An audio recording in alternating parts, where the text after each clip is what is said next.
అమ్మవారికి వెండి ముడుపు పెట్టామనుకున్న భక్తులకు ఇప్పుడు బయటపడిన నిజం వింటే గుండె ముక్కలవుతుంది.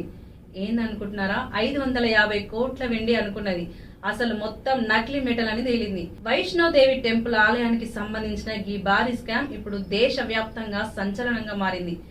కోట్లాది మంది భక్తులు అమ్మవారిపై నమ్మకంతో సమర్పించిన వెండి కానుకల వెనుక ఊహించని మోసం బయటపడింది.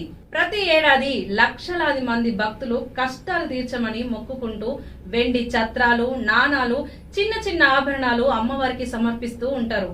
ఆ వెండి మొత్తం కలిపి దాదాపు 20 టన్నుల వరకు చేరడంతో శ్రీమాత వైష్ణోదేవి శ్రైన్ బోర్డ్ వాటిని కరిగించి భద్రపరచాలని అనుకుందంట. ఇందుకోసం ముంబై ప్రభుత్వం ఇంటికి పంపించారు. కానీ అక్కడ పరీక్షలు చేసిన అధికారులకు భారీ షాక్ తగిలింది. 20 టన్నుల వెండిలో అసలు నిజమైన వెండి కేవలం 5% మాత్రమే ఉందని తేలింది. అంటే దాదాపు 550 కోట్ల విలువ ఉంటుందని భావించిన వెండి చివరకు 30 కోట్ల విలువకు కూడా రాలేదట.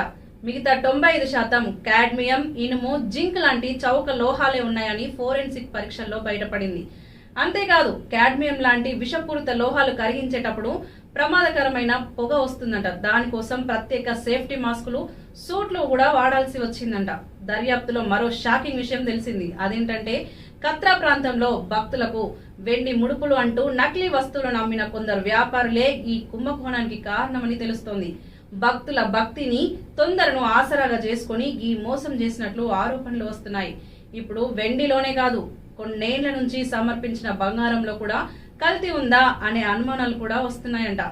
దేవుడి పేరుతో వ్యాపారం చేస్తూ భక్తుల నమ్మకాన్ని మోసం చేయడం ఎంత పెద్ద పాపమో ఈ ఘటన మరోసారి మన దేశానికి చూపించింది. మరి ఈ విషయం గురించి మీరేమనుకుంటున్నారో మీ అభిప్రాయాన్ని కామెంట్లో షేర్ చేయండి.